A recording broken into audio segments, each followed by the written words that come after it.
اللهم صل علی محمد وعلی آل محمد وبارک وسلم۔ محترم سامعین کرام، ایمان د خوف او د امید په منځ کې د یو عمل نوم دی۔ صحیح ایمان دای چې انسان به د الله نه یریږي او د الله نه به امید هم ساتي۔ الایمان بین الخوف والرجاء، ایمان د یری، د خوف او د امید په منځ کې د یو عمل نوم دی چې کوم ایمان کې دا دواړه صفتونه وي، دا ایمان بهترین ایمان دی۔ چې کوم ایمان کې صرف یره وي او سخت یره وي، داسې ایمان انسان د ډیر خو کارونو نه ایثار کی، او چې کوم ایمان کې ډیر زیات امید وي د سره پکې یره نه وي، نو دا ایمان هم انسان ته پوره فایده نه ورکوي۔ نو ایمان به داسې ساتي، کله به د الله نه یریږي او کله به امید ساتي۔ چې خپل ایمان ته نظر کی نو شکر او امید به ساتي چې په دې کائنات کې ډیر خلک داسې دي چې د هغوی ایمان نشته، د هغوی په نسبت باندې ته سردارې، د هغوی په نسبت باندې ته په ایمان مالدارې، د هغوی په نسبت باندې ته په ایمان باندې ښایسته، نو دا ډیره د امید خبره ده۔ د دنیا ډیر قومونه دي او ملکونه دي چې باقاعده ټول ملکونه او هغه ټول خلک بی ایمانه دي، ایمان پکې نشته۔ لاک په مسلمانانو کې عیبونه صحیح، لاک په مسلمانانو کې عزتمندو گناهونه صحیح، خود دې باوجود د ټولو نه عظیمه نیکي هغه ایمان د سره شته، او هغه ایمان داسې لوی ایمان دی چې د دنیا ټول گناهونه راجمع کړي، هغه ایمان ته نقصان نه رسوي۔ د اهل سنت والجماعت دا عقیده ده چې ګناه ایمان ته نقصان نه رسوي، دې معنی سره یعنی ایمان ختمی نه، داسې نقصان ورته رسوي چې ایمان کمزوری کوي، د ایمان برکت کمی، د ایمان نورانیت کمی، دا شته دا خبره۔ ځکه هر ګناه ایمان ته نقصان رسوي، خو دومره نقصان ایمان ته نشي رسولی چې ایمان ختم کی، ځکه ایمان سوپر پاور دی، د دې ډیر غټ پاور دی، او دا عزتمندو بولټ پروف دی، دی باندې د ګناهونو ډزې اثر نه کوي۔ ها ایمان اله خرابیږي چې ستا په ایمانیاتو کې فرق راشي، ایمان اله خرابیږي چې ستا په عقیده کې فرق راشي، ایمان اله خرابیږي چې ستا نظریه متاثر شي۔ ایمان سره چې کوم تړلي څیزونه دي، انبیا، کتابونه، د آخرت ورځ او دا شان عزتمندو د تقدیر عقیده، که دغه عقیده د ډنواړول شوه، په دغه کې د شکوک و شبهات رال، نو بس بیا خو د ایمان پاتې نشو۔ نو ایمان ته خاص چیزونه نقصان رسولی شي، باقی نور عملونه، یو قوم تیر شوی دی خوارج، هغوی وی چې ګناه ایمان ختمی، خارج کوي د ایمان نه که تا ګناه وکړه، دا یو فرقه تیره شوې ده خو ګمراه فرقه ده۔ نو دوی مسلمانانو ایمان کمزوری کوي او د ایمان نه وله زړه توروي، ګناه د چا نه نشي کېدی سوا د انبیاء کرامو نه۔ قرآن پاک کې الله رب العزت ویلي وَإِن طَائِفَتَانِ مِنَ الْمُؤْمِنِينَ اقْتَتَلُوا، و یو دوه ډلې دي د مؤمنانو، هغوی یو ځل یو بل سره قتل و قتال کو، نو قتل و قتال د کفر نه بعد لوی ګناه ده، او الله ورته بیا مؤمن ویلی وَإِن طَائِفَتَانِ مِنَ الْمُؤْمِنِينَ، یو دوه ډلې وي د مؤمنانو، اقتتلوا، خپلو کې جنګ هم کړی، نو که په ګناه سره انسان د ایمان نه خارج کېدی، نو دغه کسانو ته به الله ایمانداره نه ویل۔ ها کله ناکله بعضې احادیثو کې د ایمان نفي شوې ده چې ایمان په هغه انسان کې نشته، لکه من لا ایمان له لمن لا عهد له، په هغه سړي کې د سره ایمان نشته چې کوم سړي کې وعده نه وي، وعده خلافي، داسې حدیث هم شته۔ خو دلته عزتمندو د ایمان د کمال نفي ده، څه مطلب؟ یعنی د دې سړي ایمان کامل نه دی چې کوم سړی وعده خلافي کوي، یا کوم انسان مونځ نه کوي، په ده کې ایمان نشته، نو د دې نه مراد د کامل ایمان نفي وي چې کامل ایمان نه دی، یعنی ځان ته دې سم مؤمن نه وي، هغه ایمان خو پکې شته چې هغه بنیادی ایمان دی چې انسان به ټول عمر د دوزخ نه ساتي. نو دی وجې نه عزتمندو په دې دا ډېر اهم اصولی خبره او تاسو ته ما آسان الفاظو کې بیان کړه. نو ایمان د دنیا ډېر عظیم دولت دی. بعضې کسان به تاسو ته د کافرانو نیک عملونه ستا ایمان سره په مقابله کې ښیي. وایي مړه ته څنګه ایماندار یې؟ کافر غلا نه کوي، ته ځان ته مسلمان وې. کافر مثلا هغه رشوت نه اخلي او ته څنګه ایماندار یې؟ داسې خبره یو اعتبار سره غلطه ده او یو اعتبار سره صحیح ده. دی اعتبار سره که ته اصلي ایمان سره دا اعمال په مقابله کې ښې، نو چېرته عزتمندو چېرته غر او چېرته یو ذره. ایمان ډېر لوی شی دی. دا به د وړو وړو ګناهونو په مقابله کې نه پیش کې چې د یو سړي یو عمل ښه شو ته وایې مړه دا ایمان ستا کمزوری دی او ایمان دې نشته او د ده دا ښه عمل ښه دی. نه، ایمان سره یو شی مقابله نشي کولی. که دا کافر دومره ښه سړی دی نو دا د ټول نه اول په الله ایمان راوړي، ځکه ده باندې د ټولو نه لوی احسان د الله دی. که دا ځان ته ښه سړی وایي چې زه د دنیا ډېر ښه سړی یم، نو تا سره د ټولو نه ښه الله کړي دي. هر انسان سره د ټولو نه زیات عزتمندو نعمتونه چا ورکړي دي؟ الله. نو په انسان باندې د ټولو نه اول د الله منل لازم دي. نو هغه نه ته تپوس وکړه تا باندې د ټولو نه زیات نعمتونه د الله دي، نو الله ولې نه منې؟ که ته د انسان سره ښه کې نو دا د لالچ د وجې نه کې چې سبا دا ما سره بدونه کړي. که ته د انسان سره غلا نه کې د دې وجې نه کې چې سبا زما مال څوک پټ نه کړي. دې کې لالچ دی. ټیک ده، ښه خبره ده، خو لالچ پکې شته. بې لالچه مینه ستا الله سره ده چې الله تا په زور راکاږي نه، تا نه څه غواړي نه، او ته د دې باوجود په الله ایمان راوړې، نو ته اصل عاشق یې. د دې وجې نه د ایمان د عشق لوی مقام دی. ایمان د عشق لوی مقام دی. دې وجې نه الله وایي والذین آمنوا اشد حبا لله. وایي خلکو تاسو ته پته شته ما سره د ټولو نه شدید مینه څوک کوي؟ وایي هغه مؤمن انسان کوي. ډېر مؤمن انسان کوي. یعنی پاکستان زمونږ ټول اسلامي ملکونو ته پته ده که موږ کافرانو سره د اسلام پریږدو، هغوی موږ لار سره کوي، هغوی موږ د خپل سټیټ کې سم ګرځوي، موږ دپاره ټول سهولیات راکوي، خو مسلمان دې ته تیار نه دی. ټیک ده دا مسلمان دروغ وایي، ټیک ده دا مسلمان واده خلاف دی، ټیک ده دا مسلمان نه هره ګناه کیږي، خو دا په دې کمپرومایز نه کوي چې زموږ اسلام دې ختم شي، زموږ دین دې ختم شي. که ټوله دنیا موږ له څوک راکوي او موږ ته وایي چې ایمان پرېږدئ، موږ دې ته تیار نه یو.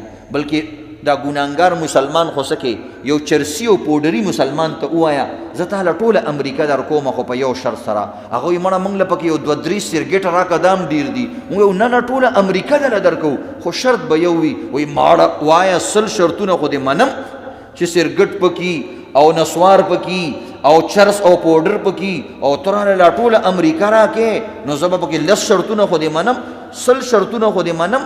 تیاریږي پوډري که نه؟ بالکل تیاریږي، خو هغه ته لا پته نشته چې شرط څه دی. تا ورته شرط دا ولګو چې د خپل ایمان نه به لاس وینځي، د کفر کلمه به وې امریکا در کو.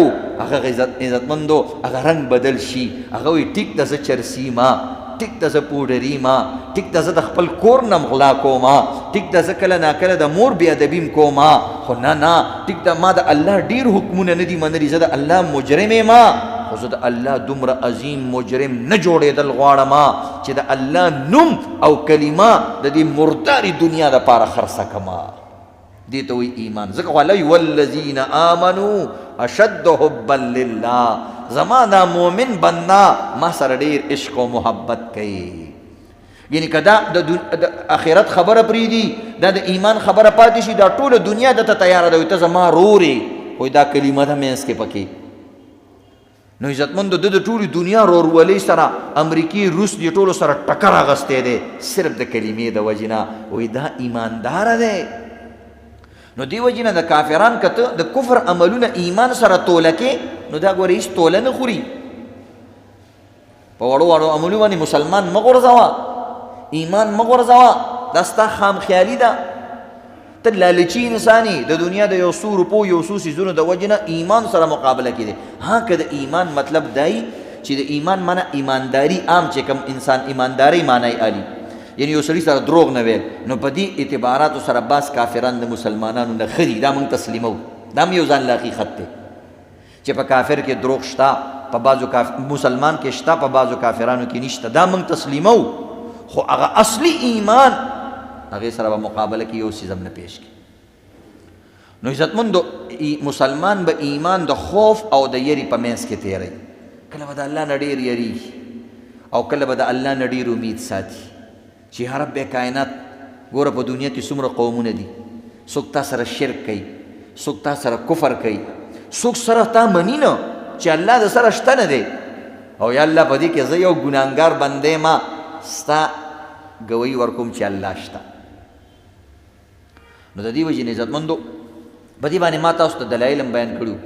امام شافعي رحمت الله علیه نه تپوس شو چې د الله د الوهیت د الله د وجود څه دلیل دی؟ هغه د الله د وجود دلیل ته وګوره، یو شنه پاڼه ده چې کله دا شنه پاڼه سنډا خوري د هغې نه یو شان سوټه جوړیږي، چې کله یې غوا خوري بل شان سوټه جوړیږي، چې کله یې وخوري همدغه یو شنه پاڼه د هغې نه بل شان پچې جوړیږي، چې کله همدغه یو پاڼه د چیلۍ خوري نو بل شان پچه جوړیږي، چې ګډې خوري نو بل شان پچه جوړیږي. همدغه یو پاڼه ده چې کله د شاتو مچۍ خوري د هغې نه شات جوړیږي، همدغه یو پاڼه ده چې کله یو چینجی خوري نو د هغې نه ریخم جوړیږي. د دې یو پاڼې نه کله سوټه او کله پچه او کله شات او کله ریخم جوړول دا څوک کوي؟ دقه الله دی. امام مالک صاحب نه تپوس شو د الله وجود باندې څه دلیل دی؟ وایي زه یو ځل ډېر حیران شوم، یو بند کوټه وه، یو بند محلو چې په هغې کې یو سوراخ قدرې نه و، یو سورې قدرې نه و، نو د سا اغستلو د هوا د دننه کېدلو هېڅ امکان پکې نه و. وایي زه حیران شوم، په هغې کې دروازه نشته، په هغې کې سورې نشته، اچانک په هغې کې یو دروازه جوړه شوه، هغه قله، هغه کور، هغه کوټه یا هغه یو ګول شی کولاو شو، چې کولاو شو د دننه تې سا اغستونکی شی راووتو. چا ورته ویل دا خو بلکل 100% دروغ دي چې دننه هوا نه ځي او دننه چې کوم دروازه نشته او نو دننه د سا اغستونکی شی ټینګېږي څنګه؟ تو اوس پلسټک مخ ته واچوه او دلته یې وتړه، نو مرې که نه مرې؟ بلکل مرې.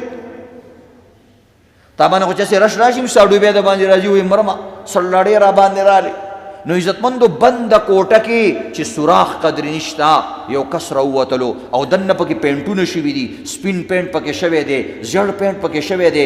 وایي امام مالک صاحب هلته خو دروازه نشته، ته وایي چې سورې نشته، نو دا پینټ والا په کومه دننه شوی دی او دا برش یې په کوم دننه کړی دی او دا پینټونو پردې پکې لګېدلې دي. وایي چې دا خو سوچه دروغ دي، داسې نشي کېدی چې داسې بنده کوټه وي او داسې ترې راوځي. ویلې دا خو ډېرې زیاتې شته. وایي کوم ځای کې شته؟ ویلې د چرګې هګۍ ته سوچ وکړه، یو بنده کوټه ده، دننه پکې زیړ رنګ هم شوی دی، دننه پکې سپین رنګ هم شوی دی، د دې په منځ کې پردیم لګېدلي دي. اچانک دا هګۍ انډه ها ماته شوه، دننه ته یو عزتمندو سا اغستونکی چرګوټی راووتلو.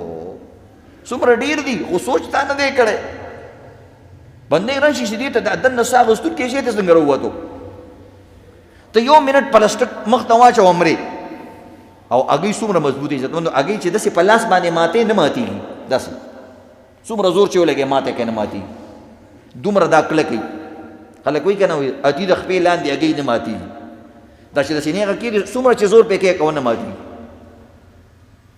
داسې مضبوطه قله الله جوړه کړې ده. دننه پکې عزتمندو یو خبرې کوونکی زناور روزي، هغه چو چو کوي، دته دا خبرې چا وښودلې چې ته به داسې اواز کوې، دته دا مور چا وښودله چې ستا دا د مور ده او دغه د مثلا پلار دی او دا ګورې د پیشو دي دښمنه ده او د دې سپینه به ځان ساتي، دا سبق ورته چا وښودلو؟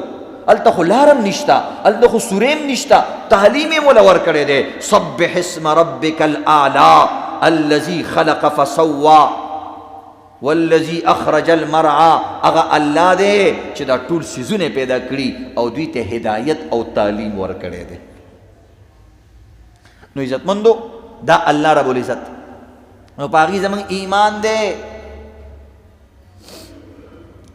نو دغه عزتمند قدرت باندې ایمان لره مسلمان له ضروري نو الله رب العزت نه به یریږم د الله نه به خوف هم لري او د الله نه به امید هم ساتي چې الحمدلله موږ ایماندار یو نو ایمان د خوف او د امید په منځ کې صحابه کرام اولیاء کرام نیکان خلق به د الله نه څومره یریدل نبی علیہ الصلوۃ والسلام ته سوچو کا د ټولي دنیا سردار د ټولو انبیاء سردار د الله په نسبت د ټولو نه اعلی مقام باندې الله رب العزت په خپل عرش ته وغختلو د ملاقات د پاره د ټولي پردي اور تلری کړلې او 1 to 1 هغه سره ملاقات وشو داسې یو پیغمبر سره ملاقات نه دی شوی الله ول خصوصي نعمتونه په عرش مولا باندې ورکړو بعض نعمتونه د 50 منځونو په ځای باندې 50 منځونو گیفت الله رب العزت پیغمبر پاک تا دا په عزتمندو په آسمانونو کې ورکړی دی او دا آمن الرسول والا رکوع د سوره بقره اخیر رکوع دا الله وی زما د عرش په خزانو کې یو خزانه د پیغمبر له په عرش باندې ورکړی دی او دا شان الله رب العزت وی ما سره وعده وکړه چې ستا د امت کبیره ګناهونو والا بم په شفاعت باندې معاف کوما چا د غټ ګناهونه شوي دي خو که پیغمبر یې سفارش وکړو او حافظ یې وکړلو او عمرې والا یې وکړلو عالم صاحب یې وکړلو بس بیا زه د ګناهونو ته نه ګورم مجرم سړی څوک په سفارش نه ونیو دلته سفارش ناروام دی دنیا کې به د دې سړي سفارش نه کوي خو آخرت کې الله وایي بس که د ده باره کې چا سفارش وکړو بس زه بخم وایي دی ما سره وعدې وکړلې هغه پیغمبر چې په عرش باندې الله وغوښتو او تل ادنو مني زما بنده لږ نور رانږدې شه لږ نور رانږدې شه وایي د تیر او د لیندې په منځ کې چې څومره فاصله وي دومره فاصله وي دومره رحیم او کریم او الله رب عزت وایي قد غفر الله لك ما تقدم من ذنبك وما تأخر ای زما پیغمبر ستا مخکې او وروستو د ګناهونو هېڅ خبره نشته دی ستا د سره دا قیصه شته نه دی دومره ته پاکې انا اعطیناک الکوثر ولسوف یعطیک ربک فترضى هی زما پیغمبره زه به تاله دومره څیزونه درکما چې زه به تا راضي کما هغه پیغمبر د الله نه څومره یریږي ټیک د یو طرف ته خوشحاله دی نبی علیہ الصلوۃ والسلام وی زه د قیامت په ورځ د ټولو انبیاو سردار بېما ولا فخره خدا ز تکبر نه نه ما دا رمانه الله نعمت کړی دی نو دا الله به شکر ما ادا کول د آدم علیہ السلام نواله عیسی پورې تحت لواء حمدی یوم القیامه ټول پیغمبران به د قیامت پر ورځ زما د جنډې لاندې ولا فخره خدا ز تکبر خبره نه کومه دا الله مال یو مقام را کړی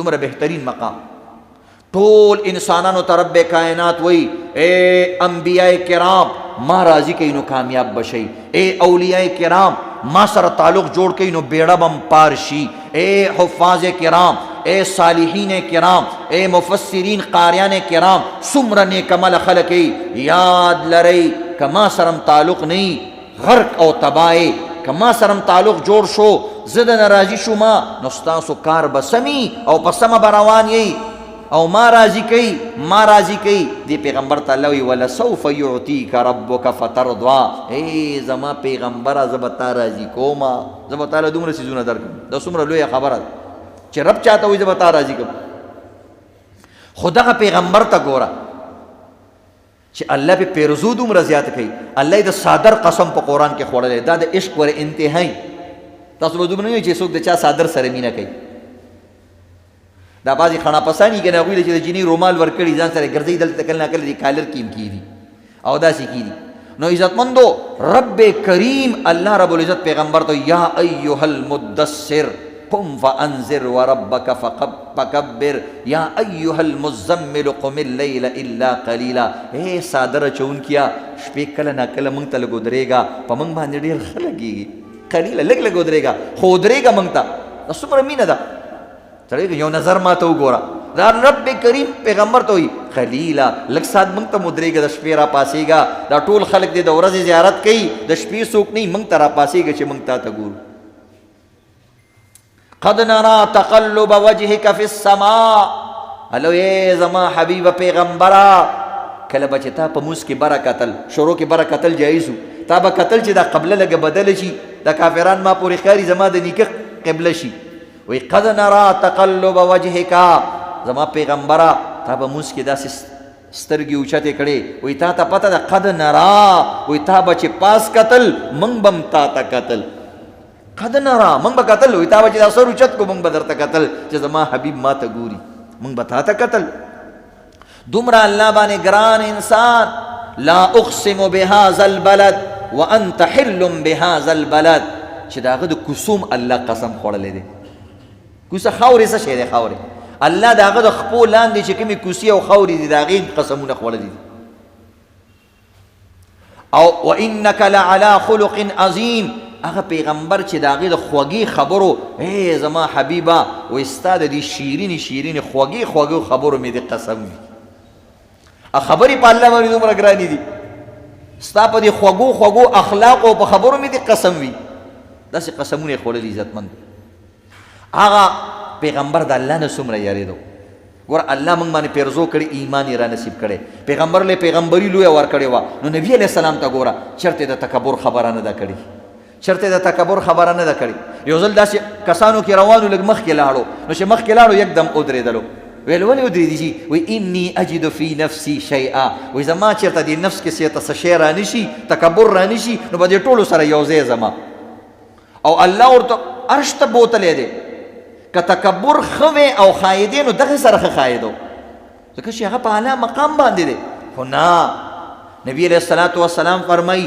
زه د ورځې 100 پیرې استغفار کومه یو روایت کې راځي 80 پیرې استغفار کومه هغه پیغمبر چې ګناه شته نه دی د سره بیا هم استغفار کوي ځکه په دې باندې انسان ښه ښکاري په دې باندې انسان درجې اوچتېږي یو نیکعمله زوی چې پلار ته وایي پلاره ما ته معافي کوه هغه پلار یې سترګو کې اوښکې راشي راځي که نه راځي وایي دا زما دومره نیکعمله زوی دی زما یې خدمتونه کړي دي هغه بل چړوس ته وګوره زما د سره مني نه چېرته ما ته توبه وینیستله او دا زما زوی دی ما له حیا راځي دا چې ما ته وایي چې ما معاف کړه نیکعمله زوی چې سړي ته وایي که نه یا ښه سړی چې سړی ته وایي چې ما معاف کړه دا بل سړي په سترګو کې اوښکې راشي چې دا سړی څومره ښه سړی دی زه یې شرمنده کړم نو عزتمندو نبی علیه الصلاة والسلام وایي زه د الله دپاره 100 پیرې استغفار وایم ځکه خو الله درجې اوچتې کړي دي تلک الرسل فضلنا بعضهم علی بعض دي رسولانو کې ما بعضو له په بعضو ډېر فضیلت ورکړی دی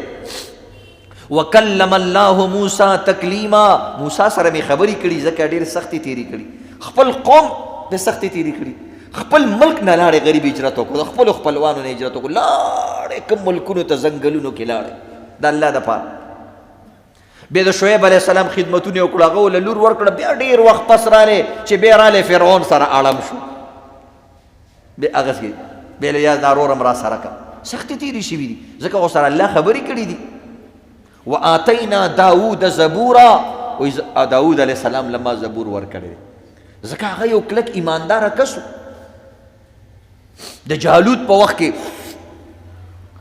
نو په هغه وخت کې دا وړوکی ماشوم یو پیغمبر روانو وي موږ د غزا له روانو دا وایي زه هم ده سره ځم وایي مړه دې وخت کې وایي د ده رنګ داسې زیړ و کمزوری و څه بیماري تېره کړې وه هغه ورته ته وړوکی ماشوم یې ته به څه وکړې ویل ته ما ځان سره بوځه ته ګوره لیندې ځان سره واغېستله او هغه جالوت پوره ځان په اوسپنه کې کور کړی صرف سترګې ښکاره کېده او ده د لرې نه په لینده باندې په دې سترګې وویشتو خلک حیران شو نو عزتمندو الله رب العزت صفات پیدا کړي پیغمبرانو کې داود علیه السلام به جړل وایي دومره به وجړل اوښکې به یې توی شي کله ناکله به پکې بوټې را وټوکېدلو دومره به د الله نه یارېدو او حالانکې یو بادشاهت له الله ورکړی دی سلیمان علیه السلام داود علیه السلام الله پیغمبران هم جوړ کړي بادشاهان هم جوړ کړي وقالا الحمدلله خو زما الله وایي دا دومره عاجزان کسانو وایي دوی به ارزل ویل الحمدلله ای الله ستا ډېر شکر دی یا الله ستا ډېر شکر دی شکریه مې ادا کوله ایوب علیه السلام ډېر مالدار او ډېر زیات اولادو زمونږ کسانو باندې چې مصیبت راشي وایي موږ د الله نه لرې یو ځکه را باندې مصیبت نه مصیبت پہ رالو دا اللہ دا طرف نا ټول اولاد مرشو ټول مال تی لاړو یو بی بی قدر او سره پاتې شوه هغې هم څه خبر وکړه هغې ته تاسو سره به ګورم وروسته زه نظر یې ومنلو وایي سل چوکۍ به دې وامه بیا ورته الله رب العزت ویل چې د جارو نری نری ټکي راواله خپل نظر دې پوره که اوس سم شوي نو بهرحال عزتمندو صبر یې وکړو هغه الله ته ربي انی مسنی الضر، اے زما الله ما ته دا تکلیف رسېدلی، ته تکلیف لري کوونکی. نو دی پیغمبرانو باندې، اولیاءو باندې، نیکانو خلکو باندې د نوح علیه السلام د سترګو مخامخ د هغه زوی په اوبو باندې لو شو. څومره سخته خبره، ستا زوی ستا په مخ کې په اوبو باندې لو کېږي. سختې راغلي پیغمبرانو باندې، نیکانو خلکو باندې. نو ایمان سره سخت شته. هغه شاګرد چې هغه سخته نه برداشت کوي، هغه څوک ځان سره نه شاګرد کوي. چې کوم زوی د چا سختې نه برداشت کوي، د پلار سختې خبرې نه برداشت کوي، هغې ته خلک زویم نه وایي. وایي زما زوی اقه فلانی زما یار دوست دی چې زما سخته برداشت کوي. نو ایمان کې لږې سختې شته، خو د عزتمندو د الله نه به امید ساتي. دا دنیا یو درسګاه ده، یو امتحانګاه ده. نو نبی علیہ السلام به د الله نه یریدو. یو ځل نبی علیہ السلام مونځ کو، یکدم مونځ کې مخکې شو، بیا یکدم مونځ کې وروسته شو. نبی علیہ السلام نه وروسته تپوس کېږي، یا رسول الله څنګه مخکې شوئ، څنګه وروسته شوئ؟ مونځ کې خو تاسو داسې چېرته نه دي کړي.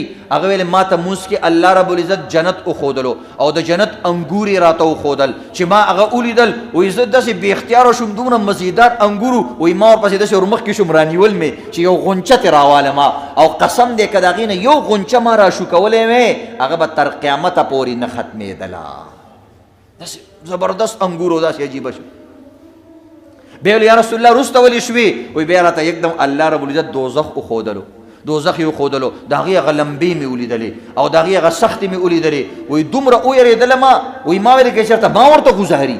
وایي ما ویلې انا لها زم دوی کېمه زم دوی کېمه، او وروسته شومه ویرېدمه. وایي ما ته وایي چې نه ته دوی کې نه، خو ګوره خپل امت د دې نه ویروه. داسې کارونه را روان دي. نو د دې وجې نه عزتمندو نبی علیہ السلام به د الله نه یریدو. عمر فاروق غوندې کس به د الله نه یریدو. علی مرتضی شیر خدا به د الله نه یریدو. ابو بکر صدیق رضی الله تعالی عنہ به د الله نه یریدو. نو ما او تا مولی ګازر ټیپر د کوم باغ مولی یو، کله نه کله الله ته جړل پکاري. تېره جمعه ما تاسو ته ویلو د بدبختۍ علاماتو کې پیله علامت دا د جمود العین چې سترګې وچې شي. ابو بکر صدیق رضی الله تعالی عنہ به دومره یریدو، کله به ویل وی کاش چې زه دا واښه وې، کاش زه ګیا وې او یو څاروي خوړلی وې او ختمه شوې وې. صحابه کرامو څومره دل. حنظله یو ځل اعلان کوي وی زه منافق شوم، نافق حنظله منافق شو. ابو بکر رضی الله تعالی دا څه وې؟ ته خو ډېر سوچه مسلمان یې. وی نه زه چې کور کې لاړ شم بل شان یم، او دلته جومات کې یو پیغمبر سره بل شان یم، اگر سره نه هیر شي. ابو بکر رضی الله تعالی عنہ ورته د پویولو په ځای باندې ځان سره فکر پیدا شو. وایي داسې خو ما سره هم کېږي چې زه بچو سره لاړ شم داسې ما. وایي بیا خو زه منافق یم. وایي زه چې دواړه ځو پیغمبر له. حالانکه دا یو جایز شي دی. اولاد سره مینه محبت کول عزتمندو دا عبادت دی.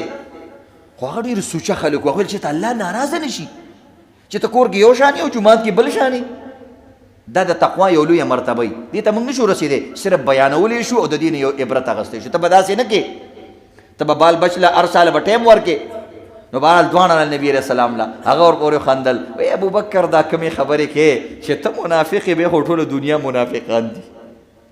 ته خو صدیق یې، حنظله ته خو سوچه مسلمان یې، زه پیغمبر ستاسو ګوی ورکومه. وایي چې موږ سره داسې چل کېږي که نه؟ وایي دا چلونه کېږي، خیر دی، دا پر ورو سړی داسې کېږي. او که تاسو داسې شئ چې کور کې هم داسې حالات دي، نو فرشتې به بیا تاسو سره غاړې میلاوئ. خو نه حنظله خیر، پارام سلو پر ورو داسې کېږي. دا د صحابو یاره وایي عزتمندو. موږ 5 وخته مونځ کوو، هغه هم ټوټه پوټه. وایي بس 5 وخته مونځ کوو که نه، نور هر څه چې کې. د دې وجې نه عزتمندو الله نه به یریږم. خو شروع کې مې درته د امید خبره مو کړه چې ایمان د سره دی، اسلام د سره دی. نو ډېر پر امید به هم د ځان ساتې، ډېر به زیات ټینشن کې وخت نه تېرې، ډېره یره به نه راولې. یره به دې کمه وي، امید به دې زیات وي. دا یاد لره، ځکه چې یره دې زیاته شي بیا انسان مونځ هم نشي کولی، بیا روژه هم نشي نیولی. ډېر نیک کارونه د انسان نه پاتې شي. بعضې کسان یریږي که نه، هغه جومات ته نشي راتلی. که د الله نه هم یریږي دومره یره به نه ساتي، ځکه الله رب العزت رحیم و کریم دی. هغه نه به د شفقت وانه یره کې. څنګه چې د پلار نه سړی یریږي، یو د دشمن نه یری او یو د پلار نه یری، په دې کې ډېر فرق وي. د پلار په یره کې مینه پرته وي او د دشمن په یره کې عزتمندو مینه نه، نفرت پروت وي. نو د الله په یره کې به نفرت نه ساتي، هغې کې به شفقت ساتي. وی خپل زوی چې جاړي د انسان جگر او سینه او زړه خوږیږي او پردی چې جاړي وی د انسان سر خوږیږي. وی لکه دا بچی دی دغه فرقي او چې خپل بچی دی جاړي او ښځه ورته چې غلی شه دا ورته یقه مقلي وړوکی ماشوم دی په څه پوهېږي زموږ زړه سره ارې شو. نو دغه شان عزتمندو د الله په یره کې به نفرت نشته، د الله په یره کې دهشت نشته، اسې یرول پکې نشته، د شفقت یره ده. ای زما بنده ما نه ویرېږه، زه ستا په کار راځم او چې زه درته میلاو شم ففروا الی الله، ما طرف ته رامنډه که. او بهرحال عزتمندو دا حالات دي. اوس حالات عزتمندو لږ خراب شوي دي، د یو بل خیال ساتئ. ډېر سفید پوش خلک، ډېر داسې خلک عزتمندو چې هغوی به زکاتونه ورکول، نن هغه ډېر خراب شوي دي. نو چې د چا په چا باندې قرضونه دي یو بل سره ګزاره کوئ، د چا یو بل سره وادي کاټي دي یو بل سره ګزاره کوئ، د نفع مقدار یو بل ته لږ راکم کوئ چې د بل مسلمان ښېګړه مو شي. هر ګاګ د دکان نه داسې مه رخصتوئ. په یو څیز کې د ګټه شته کله کمه کوه، هغه حیثیت ته ګوره چې دا غریب دکاندار دی، دا پرچون دکانداره دی، دله یو روپۍ خاطر کوه. زمونږ خلک توک والا ته خاطر ډېر کوي، پرچونیانو ته خاطر نه کوي. هلکه توک والا خو کروڑپتی دی، لکپتی دی، هغه لکه ته لږ ګران هم ورکړې څه خبرې نشته دی. دغه غریب پرچون چې هغه ستا د روپو ته ناست دی، هغه ته چې ته 5 روپۍ سیز ارزانه ولګې د هغه پې ډېر کار وشي، هغه نه مال ډېر خرڅ شي، هغه د بل غریب خاطر وکړي، هغه هم غریبانان راځي، نو دې سره یو لویه سلسله روانه شي. نو د دې وجې نه عزتمندو د دې خبرې خیال ساتل پکار دي. بهر ملکونو کې بیا دې اعتبار یو سوډاني دی هغه لیکي وایي زه یو ځل ایرلینډ ته تللی وم، هلته ما پرچه ورکوله، نو د پرچې چې کوم امتحاني فیس و هغه 319 روپۍ و، نو ما سره ماتې نه وي، نو ما 320 جمع کړې. د یو روپۍ د ما دومره خبره نه ده. وایي څه وخت پس ما پسې باقاعده لیټر رالی، په هغه خط لفافه کې $1 پروت و چې دا ستا $1 موږ ته راغلی دی او تا ته اضافي جمع کړی و، نو لحاظه موږ تاله درکوو. وایي زه حیران شوم چې هغه $1 را رسولو باندې ماته چې را رسولی په دې باندې د $50 نه زیات لګېدلی و. وایي ما ورته تاسو سادهګان خلک دي، $1 یې راورسولو او 5 پازه خرڅ کړی. هغوی ایمانداري ښودله چې ګوره ستا یو روپۍ موږ سره پاتې شوې ده، تا نه به هیروي خو موږ نه نه ده هیره. که په دې یو روپۍ در رسولو باندې زموږ 5 روپۍ نور هم لګي بیا هم درته در رسو، ځکه دا د ایمان سودا ده. هغه پخپله وایي بله واقعه لیکي، وایي زه یو ځای کې لاړم، وایي یو ښځه و هغې سودا خرڅوله، یو څیز و هغې په 20 خرڅو، هم هغه شان څیز یې بلې په 22 خرڅو. وایي ما ورته ویل چې دا خو یو شی دی که نه، دې کې څه کوالټۍ کې فرق دی. وایي ما ته وایي یو شی دی. وایي ما ورته دا یو په 20 خرڅې او دا یو په 22 خرڅې، ولې؟ وایي ما ته وایي چې دا راته زوړ ریټ کې پرېوتی دی او دا راته نوي ریټ کې پرېوتی دی. دا نوی ریټ 2 روپۍ ګران دی او دا باقي چې کوم دی ما ته زوړ ریټ کې دی، نو دا زه په نوي ریټ نه خرڅوم، په زوړ ریټ یې خرڅوم. دا لازم په انسان نه ده، انسان په نوي ریټ هم خرڅولی شي. خو عزتمندو د نیکۍ د خواخوږۍ او بل دپاره چې کوم دی نرم ګوشه په زړه کې ساتل، دا د ولایت خبرې دي. که یو سړی ولی نه جوړېږي نه دی کوي، خو که یو سړی وایي چې زه د الله ولی جوړېږم، هغه په دقه رنګې وړو خبرو باندې جوړېږي. وایي ما ورته چې دا مکس که خو بس خرڅوې نو 2 روپۍ دي، دونه بچت به درته وشي. وایي ما ته وایي چې آر یو رابر، وایي ما ته وایي چې ته ډاکوي، ما ته وایي چې ته ډاکوي لوټېری. ما ورته وایي زه ځان سره حیران کړم چې ما خو ورته ښه خبره کوله چې لکه ګټه دې وشي. وایي ما ته وایي ته خو ما ته داسې ډاکو شان ښکارې، د غریبانانو په حق باندې ډاکا چې زه غریب سره مدد کوم او ته وایې چې مې کوه. دې ته ویلی کې ایمان. یو ښځه هغې ته پته ده چې دا داسې ارزانه خرڅول دي، دا ګران خرڅول دي، دا په دې ریټ خرڅوي، دا په دې ریټ خرڅوي. نو دې وجې نه عزتمندو پخوا به چې ښځو بچو له پی ورکول د دې دپاره چې دا زما بچی نیک شي، صالح شي او داسې شي. نن وله عزتمندو پی د دې دپاره نه ورکوي، مسلمانان بچي نه پیدا کېږي. نو دې وجې نه عزتمندو د یو بل خیال ساتو. نن سبا سفید پوش خلک هم غریبانان شوي دي، هغه غریب زکات نشي غوښتی، تا ته پته ده ستا یو ملګری دی او مخکې مالدارو، نو د زکات په نوم هم وله شی مه ورکوه، شرمېږي هغه غریب چې ته ورته دا زکات دی هغه تا مړ کو، ټول عمر هغه ورکړه کړې ده. نن هغه غریب چې لاس کې زکات علي د هغه زړه اري کېږي. زکات ورته بالکل مه وایه، زکات ورکه خو زکات ورته مه وایه. وایي دا ستا د اختر ګفټ دی، دا د دوستاني پیرزو ده، دا زما د طرف نه تا ته چې کوم دی ګفټ دی، تحفه ده، ډالۍ ده، یا د بل پلاسې ورکا، یا ورته پیسې جیب کې وروله، یا دکان ته وروله. څه یو داسې کار وکړه چې د قیامت په ورځ الله ته ښودی شي، نو الله به دې د بدې ورځ نه ستا حفاظت وکړي. نو انشاءالله د داسې خلکو به قرآن پاک کې مو داسې خلکو به خیال ساتو که نه انشاءالله. الله رب العزت وایي بعضې کسان دی یحسبهم الجاهل اغنیا، وایي دا قمقل سړی وایي مړه دا خو مالداره دی، سفید پوش سړی دی، د قرآن آیات دی. لا یسألون الناس الحافا، هغه چا ته لاس نه نیسي، هغه چا پورې چمبړ کېږي نه چې ماله سره راکړه. او ضرور نه د عزتمندو یو انسان دی هغه زکات اوس هم پې نه کېږي، خو هغه مثلا مخکې ډېر و، خرچه یې ډېره وه او ښه وخت یې تېره و، اوس یې چې کوم دی خرچې کمې شوي دي، بچي او هغه د کور حالات یې شوي دي، نو ته ورسره صدقه کې مدد وکړه. تا چې کوم قرض دی هغه پې لږ کم کا. نو د دې وجې نه عزتمندو لږ به د یو بل خیال ساتو که نه انشاءالله. تا سره کوم شاګردان دي د هغې خیال ساته. د جومات امام دی، د ځان نه یادوم ځکه امام قاري صاحب دی، صحیح ده. نو عزتمندو د هغه خیال ساتئ. د ټولو تنخواګانې زیاتې شوي، د جومات د امام د نایب دا تنخواګانې نه زیاتېږي.